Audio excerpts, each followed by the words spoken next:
Nearly 2,400 years ago in Athens, a man was sentenced to death for asking too many questions. There were philosophers before him, but many contend that philosophy truly began with Socrates. Records indicate that Socrates did not possess an appearance considered pleasing to others, short and with bulging eyes. His student Plato even stated that he was not at all attractive. Socrates was an outsider, but despite everything, he possessed great charisma and a brilliant mind. All of Athens agreed there had never been anyone like him, and probably never would be again. Many loved him, while others saw him as a dangerous influence, to the extent that he was sentenced to death for corrupting the minds of the youth and neglecting the city's gods. This man, who challenged norms and questioned every aspect of existence and knowledge, left a legacy that transcends time and persists to this day. Today, we will explore the life and death of one of the greatest minds the world has ever known.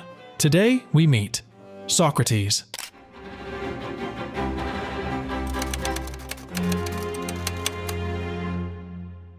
Socrates was born around 470 BCE in Athens, near the Alopec region, a poor village outside the city walls.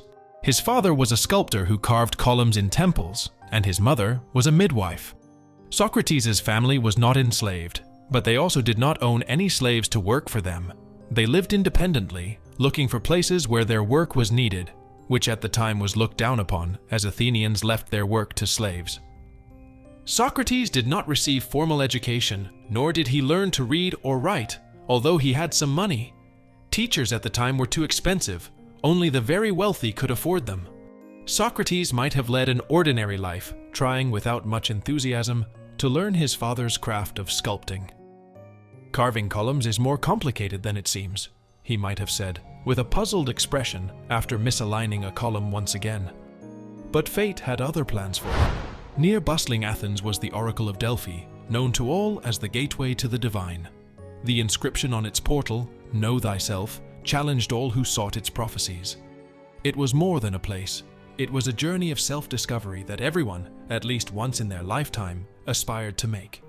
One day, Chaerephon, a close friend of Socrates, decided to ask the oracle an unusual question: "Who is the wisest man in Greece?" The response that echoed through the temple's stones was surprising and confusing. "No one is wiser than Socrates." Stunned, Chaerephon hurried to share the news with Socrates, who received the statement with skepticism and bewilderment. "How can I be the wisest," he questioned, "when I only know that I know nothing?" Intrigued and unconvinced of his own wisdom, Socrates then decided to test the oracle's claim. He sought out a teacher known for his wisdom, hoping to be disproven. However, upon questioning the teacher about the origins and reasons behind his claims, Socrates discovered that the supposed wise man only repeated memorized lessons, without truly understanding or questioning the knowledge he shared.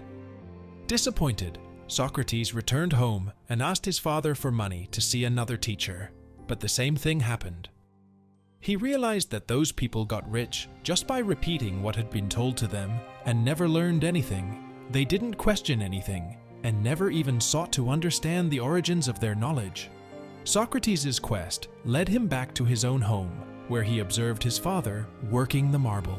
He spent hours watching the meticulous process of sculpting, a skill passed down through generations.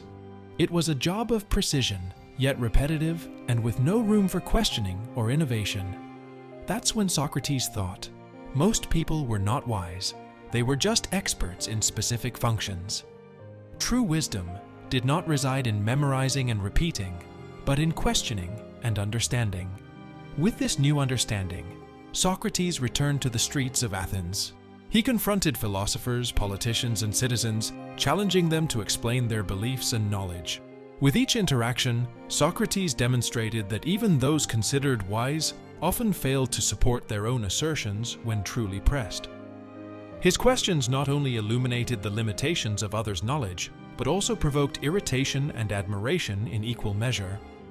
This period of relentless questioning solidified Socrates' reputation as a unique thinker, someone who, through his tireless quest for truth, showed that true wisdom is always ready to question itself. He not only followed the oracle's advice to know oneself, but also taught others to do the same. But it was only with his mother's help that Socrates later discovered his true function. Socrates' journey in search of wisdom led him to a pivotal moment, not in the public debates of Athens, but at his mother's side in a much more intimate setting, the complicated childbirth of a young mother. That day, as he watched his mother assist in the delivery, Socrates was confronted with the raw realities of life and death. His mother was working not just to alleviate pain, but to ensure the safety of both mother and child, where each decision could mean the difference between life and death. Observing his mother, Socrates realized a profound analogy between her work and what he sought to do with philosophy. Phaenarete helped bring children into the world, while he, Socrates, aspired to bring forth latent ideas in people's minds. He recognized that, just like his mother, he could be an ideological midwife, facilitating the birth of true knowledge through questioning and dialogue and easing people's pain. This insight led to the development of Dialectics, a method Socrates would use for the rest of his life. The word maieutic comes from the Greek for midwife and perfectly expresses the essence of what Socrates considered his philosophical function, helping people give birth to their own truths, exploring and questioning their deepest beliefs until they could see for themselves the clarity or fallacy of their thoughts. While many in Athens boasted of their knowledge and certainties, Socrates maintained a more humble and inquisitive approach. He knew that true wisdom was not in claiming to know everything, but in recognizing one's ignorance and always being open to learning and revising one's beliefs. Thus, Socrates did not seek to offer definitive answers, but rather to facilitate the process of personal discovery. He understood that the most meaningful knowledge comes from within, and his role was to help people access and develop this internal knowledge. Through Dialectics, Socrates not only challenged the conventions of his time, but also laid the foundations for a philosophical tradition that endures to this day.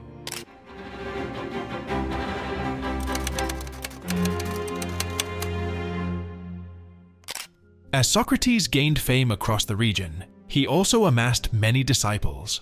However, this attention began to bother even his former teachers, who questioned how Socrates could teach for free and assert that paid teachers were unnecessary. He also argued that we should not accept everything as true just because someone in a position of authority said it. These ideas made Socrates a target for many enemies. When Socrates reached middle age, it was common to see him wandering the agora, posing embarrassing questions to people. His questions, though seemingly simple, were incredibly astute. For example, in a conversation with a citizen named Euthydemus, Socrates asked, "Is it immoral to be deceptive?" Euthydemus responded that yes, it was obvious. But then Socrates questioned, "What if you hide a knife from a friend who is very sad and wants to kill himself? Would that not be a deceitful act?" Euthydemus said, "Yes, it would be." Then Socrates continued, "But wouldn't doing that be a moral act instead of an immoral one? It's a good thing you prevent your friend's death, although you have deceived him." Euthydemus agreed, recognizing that such an act would be morally correct, as it would save the friend's life. Socrates used this example to show that Euthydemus's assertions about morality did not apply universally. These demonstrations were common in Socrates' interactions, repeatedly showing that people did not know as much as they thought. On another occasion, a friend of Socrates named Glaucon began the conversation totally sure that he had completed his life's greatest goal, but after some time in the company of Socrates, he would leave there confused. He started the conversation, "Socrates, yesterday I accomplished the only mission of my life. I killed my greatest enemy." Socrates, with his typical sarcasm, asked, "Great, and now that you have fulfilled your life's mission, are you going to kill yourself?" Glaucon was confused and said he will not kill himself. Then Socrates replied, "Then that was not your only reason to live. If you are still alive and want to continue like this, there is still a reason, right?" Then Glaucon responds, "Yes, Socrates, you are right. Killing my enemy was just one of my reasons to live, not the only one." Socrates became known for questioning and challenging the foundations on which people built their lives. He saw success when at the end of a conversation, people realized they knew much less than they thought. In Athens, young nobles were sent to study with sophists, who were skilled teachers in the art of rhetoric and charged high fees for their lessons. Socrates, on the other hand, did not charge for his discussions.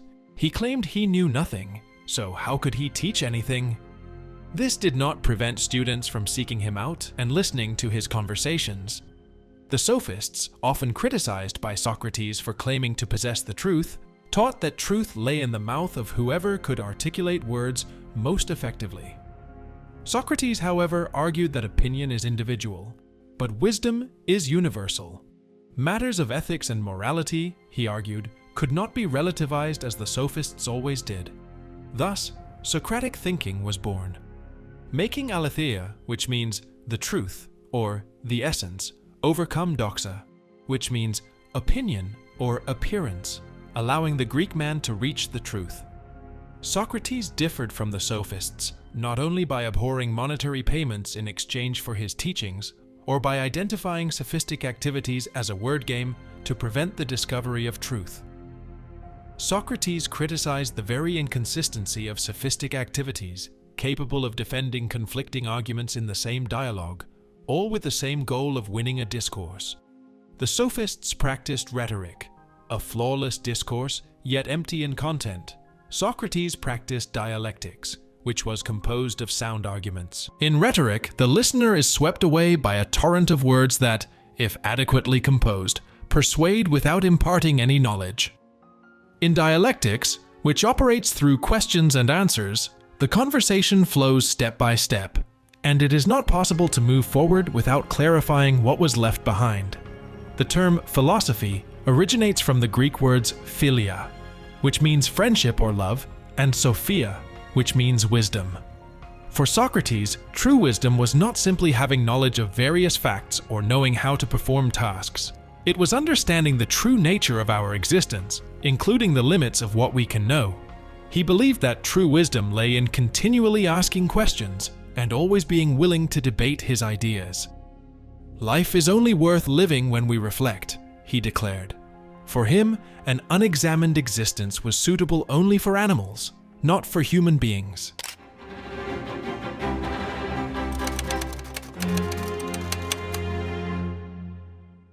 Socrates refused to write down his theories, which was unusual for a philosopher of his time. He preferred speech, arguing that written words cannot defend themselves or clarify things when we do not understand something. Plato, his most famous disciple, was responsible for recording many of Socrates' dialogues, which we know today as the Platonic dialogues. Although not universally valued to the same extent that Plato exalted him, many Athenians saw Socrates as a dangerous figure, accusing him of undermining Athenian democracy. Due to many enemies, Socrates was charged with 3 crimes by Meletus in 399 BCE, when Socrates was about to turn 70 years old. The charges were serious, not recognizing the state gods, introducing new deities, and corrupting the youth of Athens. The charges suggested that Socrates might be encouraging his students to reject state religion and mock Athenian democracy. Socrates, in turn, questioned how democracy could be the best system of government if it allowed people with no knowledge of politics, state management, or moral and ethical principles to influence the city's fate with their votes. When brought to trial, many Athenians voted for his guilt, and Socrates was sentenced to death. If he wished, he could have defended himself effectively to avoid execution, but he chose to face the charges with serenity. During the trial, he chose to remain true to his quest for truth, refusing to compromise his ideas just to save his life.